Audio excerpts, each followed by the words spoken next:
Graça e paz, amados irmãos, sejam todos muito bem-vindos ao nosso culto aqui na Igreja Batista Jardim Marajoara. Você é muito bem-vindo para estar aqui conosco, a cultuar a Deus conosco, e essa forma aqui nós entendemos que é uma forma que o Senhor tem nos proporcionado nesses momentos para louvarmos a Deus, cantarmos, orarmos juntos, aprendermos da sua palavra juntos. Não é verdade? Então eu quero te incentivar a continuar firme nesse propósito, sabendo que esse aqui é um momento muito importante para as nossas vidas, para a vida da nossa igreja também, tá bom? Aqui a nossa região recentemente se tornou como uma fase amarela, né? De acordo com o plano do nosso governo estadual. E então algumas igrejas já retomaram os seus encontros presenciais, com uma certa limitação. Nós ainda vamos aguardar um pouco mais. Reunido com a diretoria durante essa semana, nós conversamos a respeito disso e entendemos que, dada a realidade da nossa igreja, que é diferente das demais igrejas, até mesmo pela idade aqui dos nossos membros, né, nós decidimos então aguardar para tomar essa decisão de retornar aos nossos encontros presenciais. Nós vamos analisar como a população aqui da nossa região vai se comportar, como essa doença, se ela continuará, né, se proliferando ou não, ou se os números vão abaixar, tá bom? Mas eu quero te incentivar a ficar firme, vamos continuar orando. O nosso desejo é voltar mesmo, né, a nos ver aqui, a estar cultuando ao Senhor presencialmente, mas não podemos ter uma ansiedade, né, nesse momento. E lembrando, nós não estamos isolados socialmente, tá bom? Nós continuamos a ter o nosso relacionamento, mas estamos tendo aqui um relacionamento responsável. Eu me preocupo com a sua vida, com a sua saúde, e eu espero também que você se preocupe com a minha também, com a minha família. E dessa maneira, então, nós oramos uns pelos outros, caminhamos também juntos, mesmo que afastados, mas ainda mantemos esse relacionamento e continuamos a cultuar juntos também. Vamos continuar orando que, se o Senhor permitir, em breve, então poderemos estar reunidos aqui. Tá bom? Vamos iniciar esse nosso culto orando, teremos o nosso momento instrumental para fazer a nossa oração individual, né? Uma oração aí, você na sua casa, você mesmo falar com Deus com as suas palavras, e logo mais então nós voltaremos louvando ao nosso Deus.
Quero saudar os irmãos com a graça e a paz do nosso Senhor Jesus e quero convidar você a, junto conosco, estarmos louvando e engrandecendo o nome do Senhor Jesus.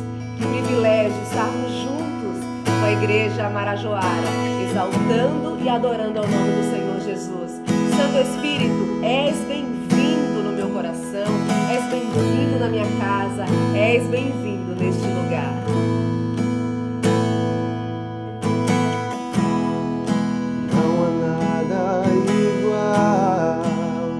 Nada melhor a se comparar a esperança viva, tua presença.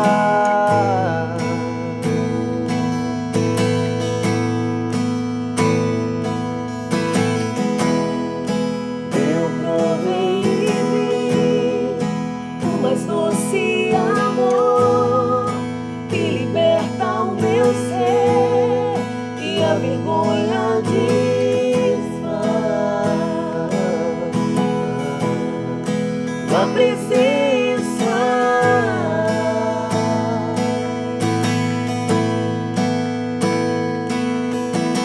Santo Espírito, és bem-vindo aqui.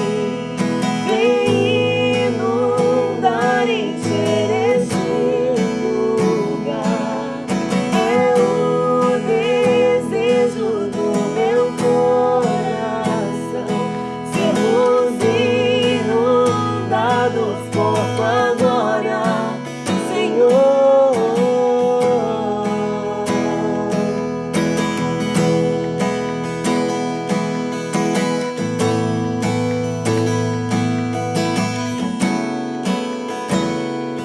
Não há nada igual, não há nada melhor a se comparar a esperança viva, tua presença.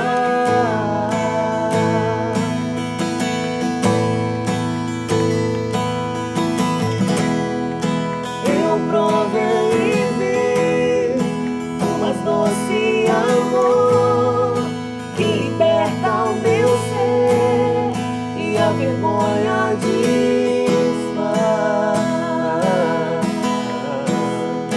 Tua presença.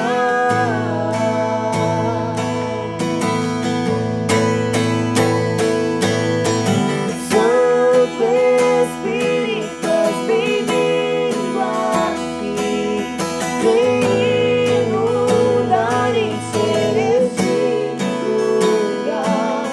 É o desejo do meu coração sermos inundados por tua glória, Senhor.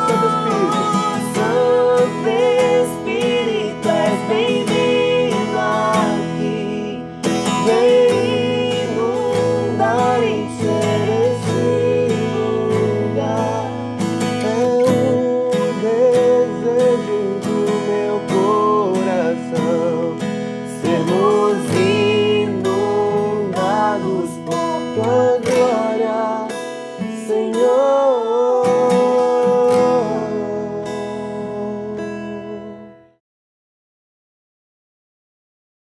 Boa noite, irmãos. Espero que esteja tudo bem com vocês. Hoje eu vou ler 1 João 4, 7 e 8. Deus é o amor. Amados, amemo-nos uns aos outros, porque o amor de Deus é qualquer que ama é nascido de Deus e conhece a Deus. Aquele que não ama não conhece a Deus, porque Deus é o amor. Como é bom sentirmos a presença do Senhor Jesus. E o próximo hino que nós vamos estar louvando ao Senhor Jesus fala: eu me rendo aos teus pés. E o desejo do nosso coração, que a nossa ansiedade seja em estar nos rendendo ao Senhor Jesus a cada instante, a cada momento. Vamos continuar louvando e adorando ao nome do Senhor Jesus.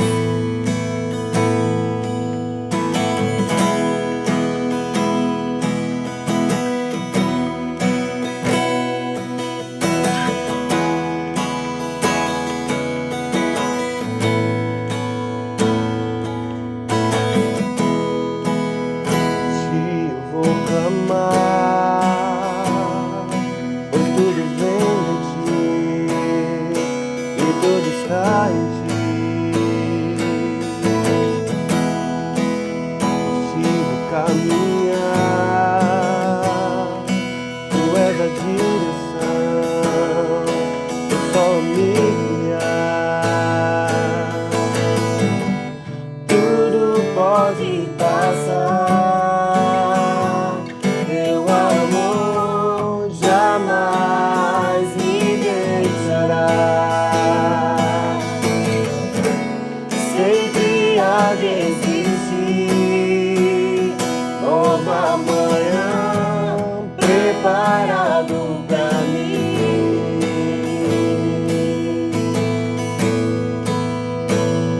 A ti eu vou clamar, A ti eu vou clamar, pois tudo vem de ti e tudo está em ti. Contigo vou caminhar, tu és a direção,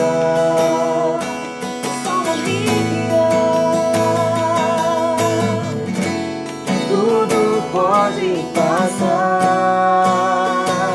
teu amor jamais me deixará. Sempre há de existir nova manhã preparado pra mim.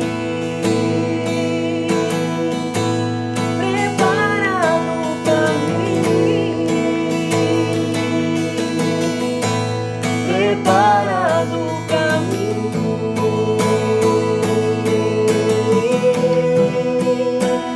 Eu me rendo aos teus pés, és tudo que eu preciso pra viver.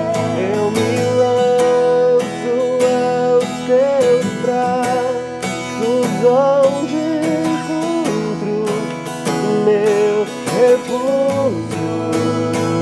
Jesus,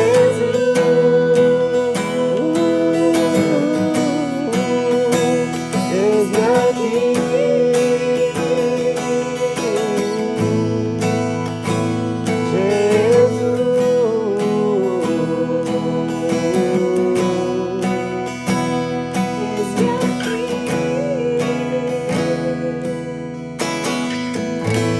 eis-me aqui, Senhor Jesus.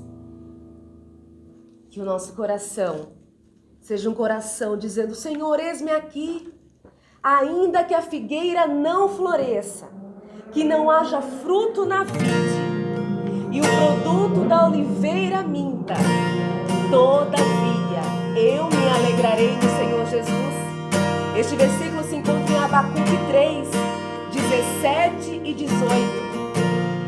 Que a nossa alegria não dependa das circunstâncias, mas sabendo que mesmo que a figueira não floresça, mesmo que não haja fruto na vide, o produto da oliveira minta, todavia, eu e você devemos nos alegrar com a presença, com a graça, o amor e a misericórdia do Senhor Jesus nas nossas vidas.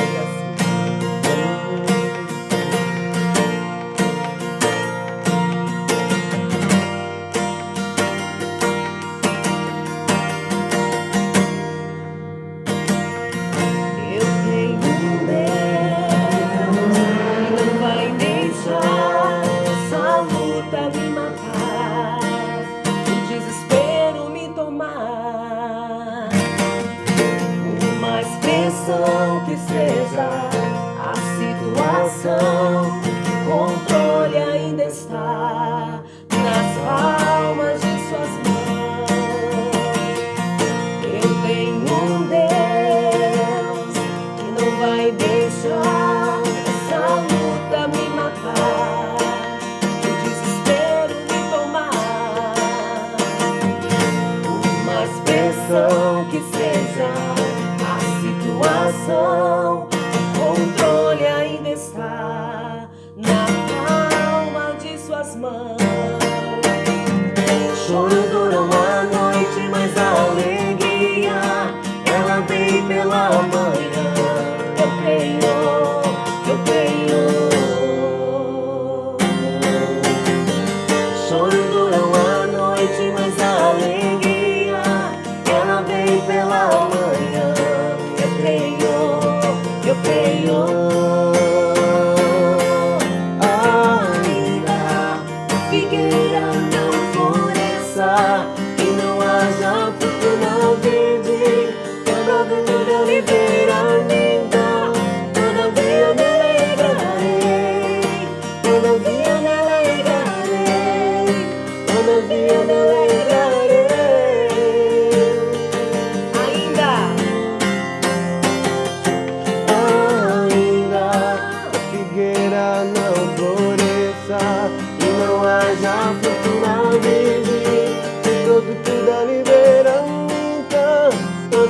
todavia me alegrarei, todavia me alegrarei, todavia me alegrarei.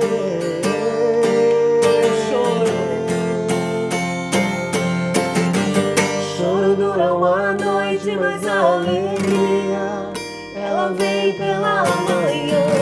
Eu creio, eu creio. Choro dura uma noite, mas a alegria ela vem pela manhã. Eu creio, eu creio. Ainda a figueira não floresça e não haja fruto na verde, o produto da videira minta, todavia me alegrarei, todavia me alegrarei, todavia me alegrarei.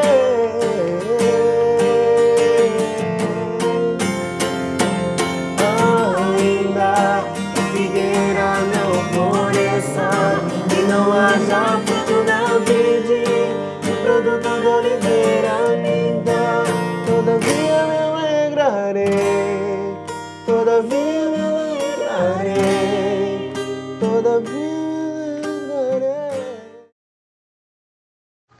Senhor Deus, obrigado, Pai, pelo dia de hoje, obrigado pela semana, obrigada porque o Senhor cuidou de nós, Pai, obrigada por tudo, Pai. Gostaria de pedir pelos irmãos da igreja, pelo pastor, que o Senhor continuasse nos abençoando, nos dando saúde, Pai, abençoando nossos trabalhos e que continuamos assim firme na fé, Pai. É por isso que eu oro e agradeço, em nome santo de Jesus, amém. Para a nossa meditação de hoje, eu quero te convidar a abrir a sua Bíblia na carta de 1 João. Nós vamos ler o capítulo 3, dos versículos 11 ao 18.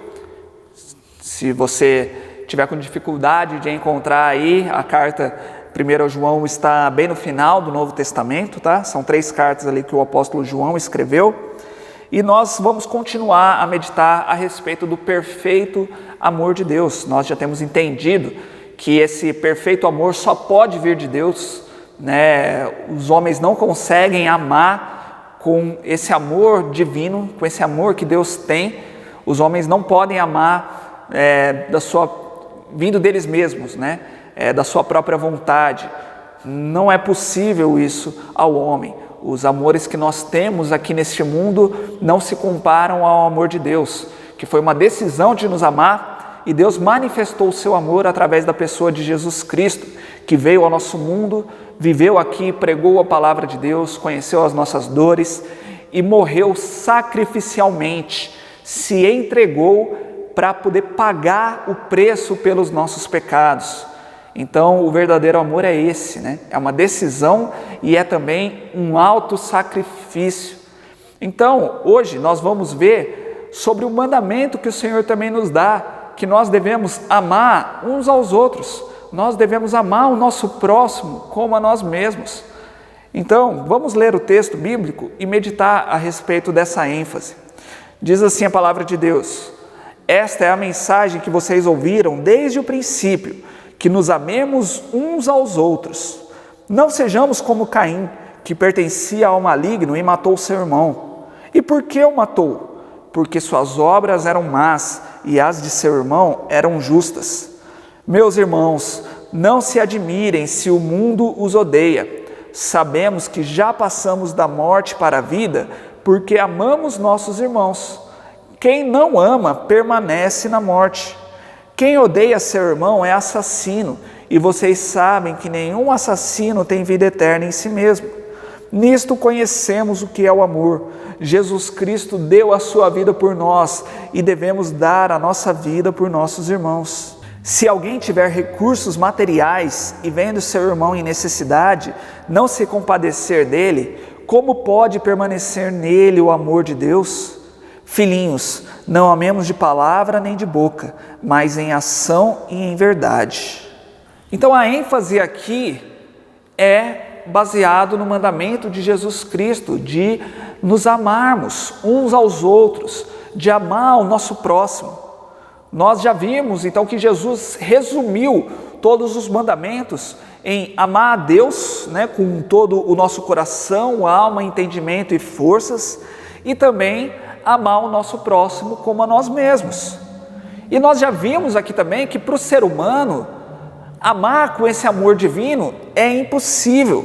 O ser humano não vai conseguir amar de verdade. O amor para os seres humanos é um sentimento, é passageiro, né? Ele vê algum merecimento naquela pessoa, naquele objeto do seu amor, mas o amor de Deus, ele é diferente, né? Ele não depende disso, né? De um valor naquela pessoa que será amada. Deus já nos amou antes mesmo de nós o amarmos. Deus nos amou quando ainda éramos pecadores. Nós já meditamos a respeito disso. Então, a única maneira que eu e você temos para amar os outros com esse amor divino é sendo capacitados por Deus para amar. Nós primeiro precisamos receber esse amor e então Deus nos capacita a repassar esse amor para as outras pessoas. Então, nós precisamos entender isso, né? Que não vamos conseguir receber o amor de Deus praticando uma boa obra. Algumas pessoas acham que o caminho é inverso, né? Primeiro eu preciso amar o meu próximo e depois eu vou ser salvo, porque eu amei o meu próximo. Não, eu não vou conseguir amar o meu próximo com esse amor divino. Eu preciso receber o amor de Deus, viver esse amor, entender esse amor, para conseguir amar o meu próximo da maneira como Deus me amou. Então, nós precisamos ser regenerados por Deus. Nós precisamos nascer de novo para conseguir amar dessa maneira. E de cara aqui no nosso texto, o apóstolo João nos ensina que o verdadeiro amor não é uma religiosidade. E para isso ele vai nos mostrar a história de Caim. Ele vai nos lembrar dessa história tão conhecida, né? Caim, o primeiro homicida que nós temos em registro, né? O primeiro homicida da humanidade. Deus criou Adão e Eva, eles tiveram então os seus filhos, né? Caim e Abel, seus dois primeiros filhos, e Abel ofereceu um sacrifício que o Senhor olhou para aquele sacrifício e o recebeu. Caim também foi oferecer um sacrifício, mas Deus não aceitou aquele sacrifício. E Caim então ficou irado, né? Ficou bravo, porque o sacrifício dele não foi aceito. E nós vemos então aqui que Caim, ele não foi apresentado na Bíblia como um ateu, como alguém que não acreditava em Deus, e por isso ele se tornou um homicida. Mas Caim, ele é apresentado aqui como um adorador, né? Como alguém que tentou prestar culto ao Senhor, como alguém que tentou, né, prestar um sacrifício a Deus. Então nós vemos aqui que não são atitudes religiosas que vão chamar a atenção de Deus, porque Deus rejeitou o sacrifício de Caim. E a Bíblia sempre vai condenar isso, né? Essas atitudes religiosas apenas. Em Mateus 15:8, Jesus diz: "Este povo me honra com os lábios, mas o seu coração está longe de mim." Mateus 7:22-23, Jesus diz: "Muitos me dirão naquele dia: Senhor, Senhor, não profetizamos nós em teu nome? Em teu nome não expulsamos demônios e não realizamos muitos milagres? Então eu lhes direi claramente: nunca os conheci, afastem-se de mim, vocês que praticam o mal." Então nós vemos aqui que não são atitudes religiosas. Infelizmente, diante do tribunal de Jesus Cristo, algumas pessoas vão ficar desesperadas, porque vão falar: Senhor, nós vivemos, né, te adorando, nós vivemos, achávamos que estávamos te servindo, prestando cultos ao Senhor, em teu nome nós profetizamos, nós pregamos, Em teu nome nós expulsamos demônios, nós fizemos tantas coisas. E Jesus vai falar: eu não conheço vocês, apartem-se de mim. Dura coisa será para aqueles que ouvirem isso, porque buscaram a Jesus através das suas próprias obras, através de religiosidades, ao invés de conhecer a Jesus, amar Ele e viver esse amor dele. E nesse texto que nós estamos meditando, o apóstolo João vai nos apresentar aqui um verdadeiro teste para sabermos se somos cristãos ou se não somos. Porque quando vemos Jesus falando isso, que nem todos serão salvos, e até aqueles que são religiosos também correm esse risco de não entrarem no reino dos céus, nós ficamos assim: e agora? Como que eu sei se eu sou salvo ou não sou, Como que eu sei se eu sou cristão ou não? O apóstolo João, ele nos apresenta aqui nesse texto um teste prático para saber se somos filhos de Deus ou se não somos. É o teste do amor. Quando você olha para a sua vida, para as suas atitudes, para as suas práticas, você vive esse amor de Deus ou não vive? Quem é filho de Deus, ama Deus e ama o próximo. Agora, quem não é filho de Deus, não ama o próximo. E nós vamos então desenvolver essa ideia ao longo aqui da nossa meditação. Mas observe então a história de Caim. Caim, ele fazia parte de uma família que era religiosa, de uma família que servia a Deus. Caim, ele falou com o próprio Deus, Deus veio e falou com ele, e mesmo assim, Caim não soube adorar a Deus da maneira certa. Ele quis adorar a Deus com as suas próprias obras, mas as suas obras eram más, estavam sujas pelo pecado. E por que Deus olhou para o sacrifício de Abel? A Bíblia vai nos dizer lá em Hebreus que o sacrifício de Abel foi oferecido com fé, já o de Caim não foi. Olha o que diz Hebreus 11:4: pela fé Abel ofereceu a Deus um sacrifício superior ao de Caim. Meus irmãos, a Bíblia nos ensina que sem fé é impossível agradar a Deus, porque sem fé nós só iremos oferecer a Deus as nossas próprias obras, e as nossas obras, elas são más, elas estão contaminadas pelo nosso pecado, e Deus não deseja isso. Mas, voltando aqui para a história de Caim, Deus ainda tem uma atitude de amor para Caim. Deus exorta Caim. Lá em Gênesis 4:7, nós vemos Deus falando com ele, dizendo: se você fizer o bem, não será aceito, mas se não o fizer, saiba que o pecado o ameaça à porta. Ele deseja conquistá-lo, mas você deve dominá-lo. Então nós vemos aqui o próprio Deus demonstrando mais uma vez o seu amor por Caim, oferecendo a ele uma nova chance de não cair no pecado, falando para ele: olha, ofereça o sacrifício da maneira correta, você precisa oferecer com fé, toma cuidado com o pecado, senão você vai cair, senão o pecado vai te dominar, mas faça da maneira certa, que eu vou aceitar.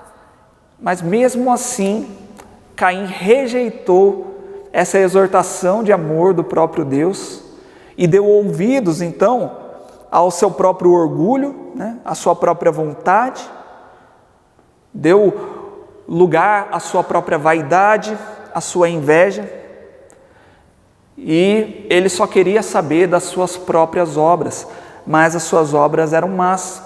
E isso fica evidente então com a consequência daquilo que Caim vai fazer.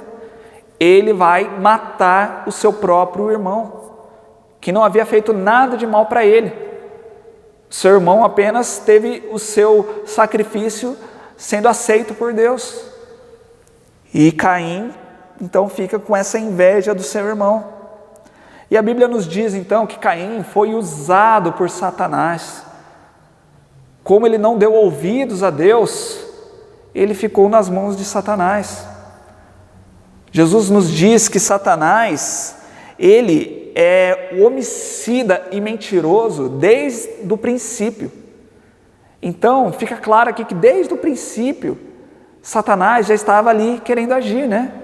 Ele vem como uma serpente enganando Eva e Adão para que eles então caíssem no pecado, desobedecessem a Deus e comessem o fruto proibido. Ele vem aqui então também, né, incentivar Caim a cometer esse pecado do homicídio. Então, meus irmãos, a Bíblia ela é bem clara, e esse texto aqui também de 1 João é bem claro para nós, que existem duas famílias espirituais. Existem os filhos de Deus, aqueles que obedecem a Deus, aqueles que são salvos pelo Senhor e têm na sua vida então as virtudes e as qualidades de Deus na sua vida, a justiça, a santidade e o amor de Deus. Eles vivem esse amor e continuam então a replicar esse amor, amando a Deus e amando aos outros. E nós temos também os filhos das trevas, que são todos aqueles que não são filhos de Deus, que não estão sob os cuidados de Deus, que não ouvem a voz de Deus, aqueles que rejeitam o seu amor. E então, como não são influenciados por Deus, eles serão influenciados por Satanás, que é o príncipe desse mundo. A Bíblia é clara que Satanás governa esse mundo corrompido.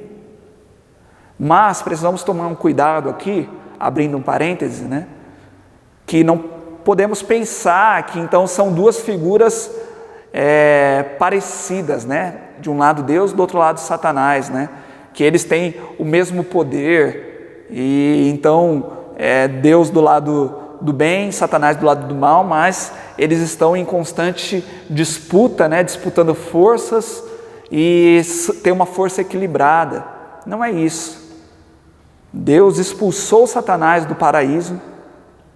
Satanás então governa esse mundo temporariamente, mas chegará um momento que Deus destruirá Satanás e todas as suas obras malignas e todos aqueles então que são influenciados por ele. E Deus destruirá ele facinho, né? Fácil. Mas, por enquanto, Satanás ainda tem a permissão de agir. Então, você precisa tomar muito cuidado.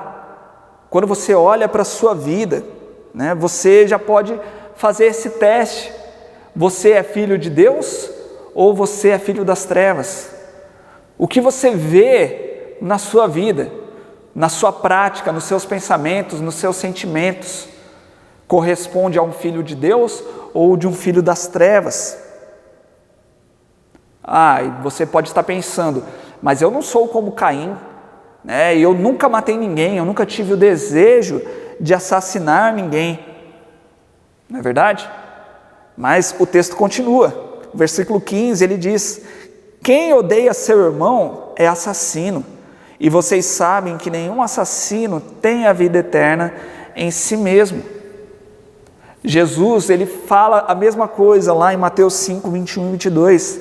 Vocês ouviram o que foi dito aos seus antepassados: não matarás, e quem matar estará sujeito a julgamento. Mas eu lhes digo que qualquer que se irá contra seu irmão estará sujeito a julgamento. Também qualquer que disser a seu irmão racá será levado ao tribunal, e qualquer que disser louco corre o risco de ir para o fogo do inferno. Olha que forte isso que a Bíblia nos ensina, dizendo que quando nós odiamos alguém, quando nós desejamos o mal para alguém, diante de Deus, nós já somos considerados como assassinos. Logicamente, aqui na nossa vida física, né, nós temos uma diferença entre o realizar ou não um homicídio, né? Você também não vai pagar o preço diante das leis, né, do nosso país, da nossa sociedade, apenas por odiar alguém, mas não chegou, né, ao fato de cometer esse homicídio. Você não vai ficar preso, né, não vai ser julgado, aqui de acordo com as leis civis. Mas diante de Deus, você já é um assassino. Porque Deus não está olhando o que as nossas mãos fazem apenas. Ele está olhando lá para dentro do nosso coração. Ele está olhando as nossas intenções, os nossos sentimentos, os nossos pensamentos. Então, se você odiar alguém, você já é similar a Caim. E agora, né? E agora? A Bíblia não está nos ensinando que aqueles que são homicidas, assassinos, nunca serão salvos, né? Não é isso. Na verdade, a Bíblia nos diz que existe sim uma possibilidade de alguém, ainda que tenha cometido um pecado tão grave, né, como um assassinato, ele pode então ser salvo por Jesus Cristo. Desde que ele se arrependa, né, confesse seus pecados diante de Deus, deposite a sua fé em Deus, então o sangue de Jesus é precioso para pagar até um pecado tão grave assim. Nós vemos, né, por exemplo, Paulo foi responsável pela morte de vários cristãos, ele perseguia cristãos, mas depois o Senhor Jesus o resgatou. Ele não continuou como um assassino, né? Ele foi transformado. Mas então, nós vemos isso, né? Que quando a pessoa se torna um filho de Deus, ela deixa de se tornar um pecador assim, né? Não é mais esse assassino, não deseja mais o mal para as outras pessoas, mas passa a amar. Então, quem já é um cristão não pode ser um assassino. Essas duas afirmações, esses dois títulos não coexistem, né? Não podem conviver juntos.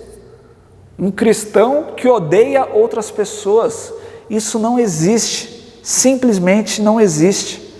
A partir do momento que você nasce de novo, que você é salvo por Jesus Cristo, você passa a amar as pessoas.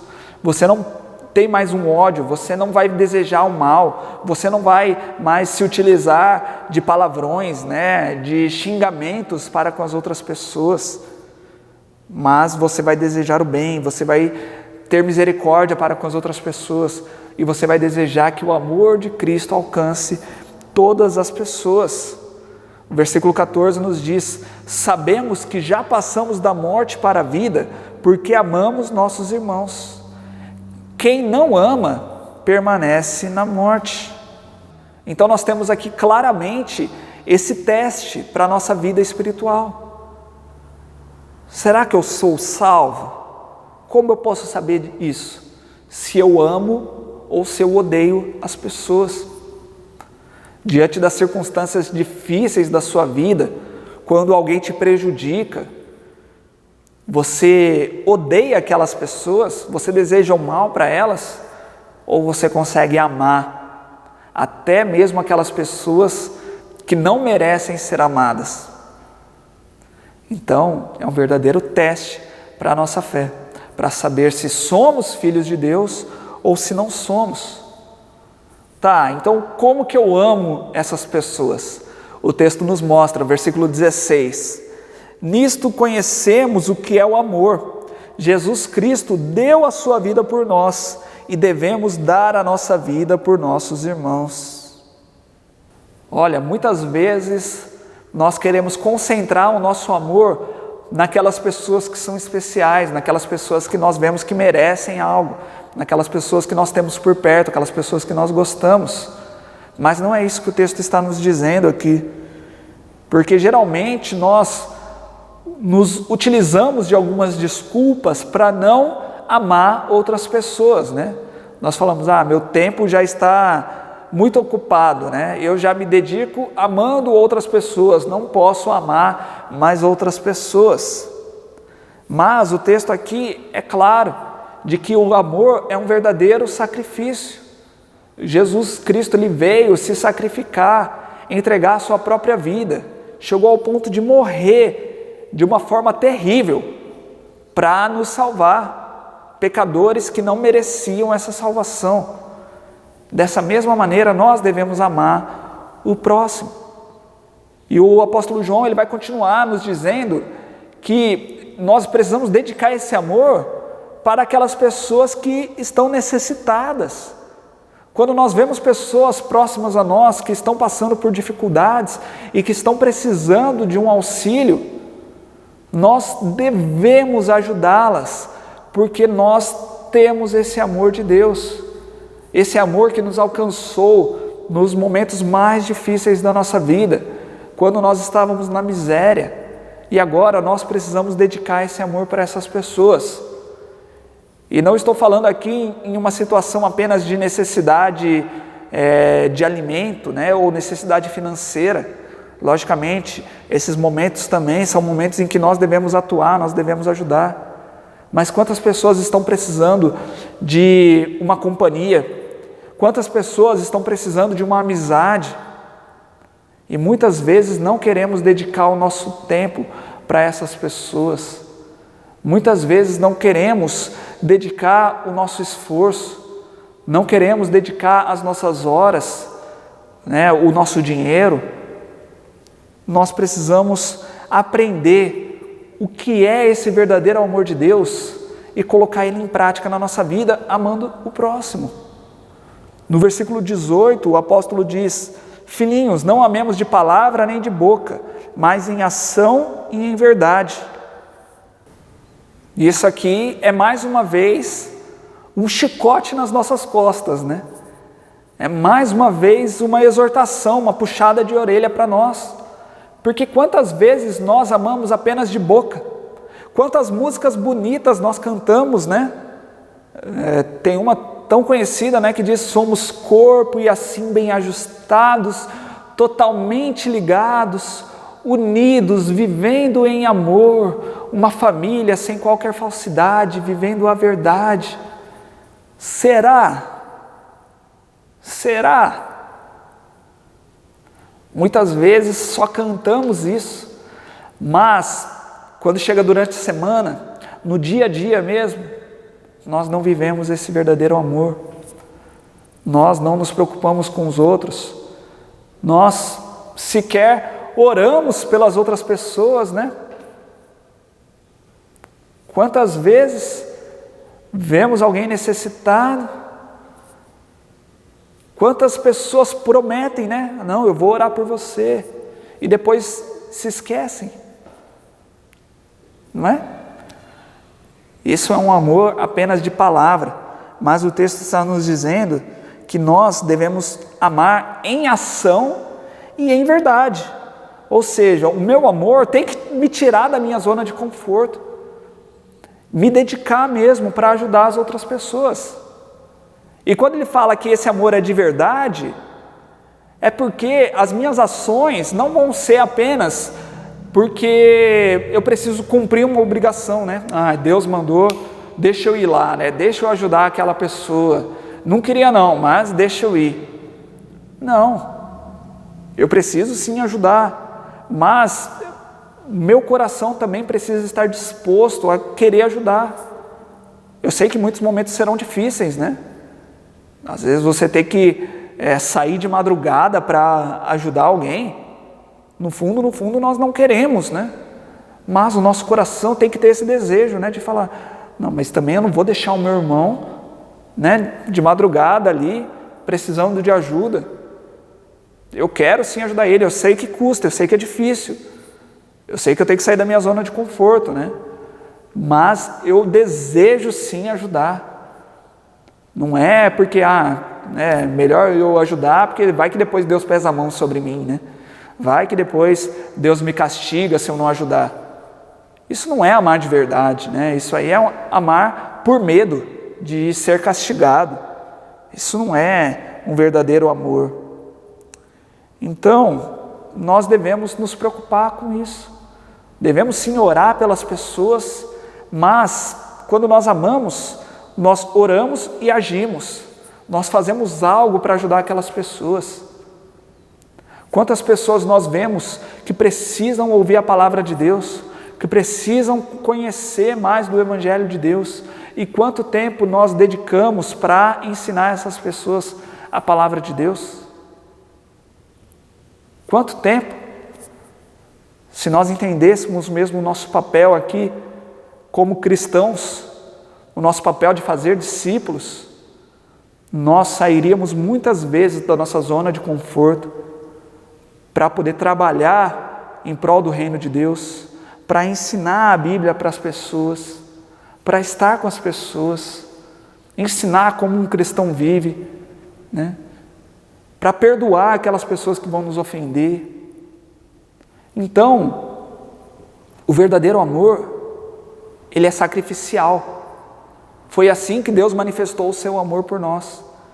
E é dessa forma que nós devemos amar as outras pessoas, gastando aquilo que eu tenho, que eu não queria gastar, dedicando, então, aquele meu tempo que eu pretendia fazer alguma outra coisa, que eu pretendia às vezes até estar descansando, ou investindo em algumas outras áreas da minha vida, mas eu vou dedicar essas horas para uma outra pessoa. Tempo, né, um recurso tão valioso que não volta jamais. É uma atitude de amor também que nós temos. Às vezes, por amar as outras pessoas, nós vamos dedicar até mesmo a nossa própria saúde. Vamos abrir mão da nossa saúde para ajudar as outras pessoas. E não podemos nos esquecer que a Bíblia nos diz que pode chegar ao caso de amarmos até ao ponto de entregar a nossa própria vida, de nos sacrificar em amor às outras pessoas. Logicamente é um assunto aqui muito amplo, né, para nós darmos exemplos, mas nós precisamos ter esse conceito na nossa mente, que quem é filho de Deus ama o seu próximo. E quem ama se sacrifica, se doa, né, se entrega. E então compartilha o mesmo amor que recebeu de Deus para com as outras pessoas.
Eu quero orar com você agora e eu quero te convidar a pensar de novo nesse teste que o apóstolo João nos força aqui a fazer na nossa vida.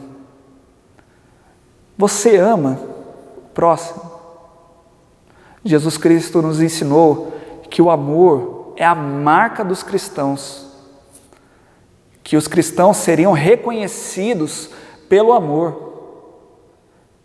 As pessoas te reconhecem como cristão porque você ama? Ou porque você fala que você frequenta uma igreja? Ou porque você colocou ali nas suas redes sociais que você é cristão? E é só por isso que as pessoas te reconhecem como cristão? Ou será que as pessoas veem os atributos de Deus na sua vida? E principalmente o amor. As pessoas veem a imagem de Cristo na sua vida? Se sim, glória a Deus. Continue firme nisso. Se não, não importa o tempo que você diz ser uma pessoa religiosa, eu quero te convidar a se arrepender pelos seus pecados nesse momento, entregar a sua vida a Jesus Cristo, pedir para Ele para que você experimente esse verdadeiro amor e que você consiga amar o seu próximo da maneira como Ele espera que você ame. Vamos orar? Deus amado, obrigado mais uma vez, ó Pai, por esse culto, pela Tua palavra que nos exorta, que nos ensina tanto e nos coloca aqui, Pai, diante desse teste em que muitas pessoas não percebem, Pai, mas que se acham filhos de Deus, mas estão vivendo como filhos das trevas. Estão vivendo uma hipocrisia, estão enganando a si mesmos, onde pensam que são filhos do Senhor, mas estão agindo de acordo com o príncipe deste mundo, que é Satanás. Ó Deus amado, não cabe na nossa vida odiar os nossos próximos, desejar o mal para um próximo e sermos assassinos aqui nas nossas intenções. Não cabe isso, Pai. Eu te peço, Pai, que o Senhor transforme o nosso interior. Muda, Pai, tudo aquilo, Pai, que está errado, que não está em conformidade com a Tua palavra e nos torna, Pai, cada dia mais semelhantes ao Senhor. Eu oro, Pai, por aqueles que estão orando conosco nesse momento, que têm reconhecido, Pai, o pecado nas suas vidas. Perdoa-lhes, ó Pai, perdoa-lhes de graça, pela graça do Senhor Jesus Cristo, pelo amor do Senhor demonstrado ali na cruz, derramando o seu precioso sangue para pagar o preço pelos nossos pecados. Nos purifica, Pai, e nos torna, Pai, limpos, tão alvos como a neve, Pai. Em nome de Jesus Cristo, salva as nossas vidas e nos ajuda a viver o verdadeiro cristianismo, que é amarmos uns aos outros, acima de tudo. Um amor que não é um sentimento, Pai, mas é uma decisão convicta e que não passa jamais e que não muda de acordo com as circunstâncias, mas que aprendamos, ó Pai, a amar uns aos outros, os nossos irmãos, que aprendamos a amar os nossos inimigos e que sejamos um canal, então, do Seu amor para todas as pessoas. Ó Deus amado, continua nos abençoando, abençoa a nossa semana, cuida de nós, ó Pai, traga a cura, Senhor, para esse coronavírus. Te pedimos, ó Pai, que o Senhor poupe as nossas vidas, poupe a nossa saúde, cuida, Pai, dos Teus filhos, ó Deus, nos abençoa, ó Pai. Em nome de Jesus Cristo eu oro. Amém. Amém. Que Deus te abençoe. Tenham todos uma excelente semana.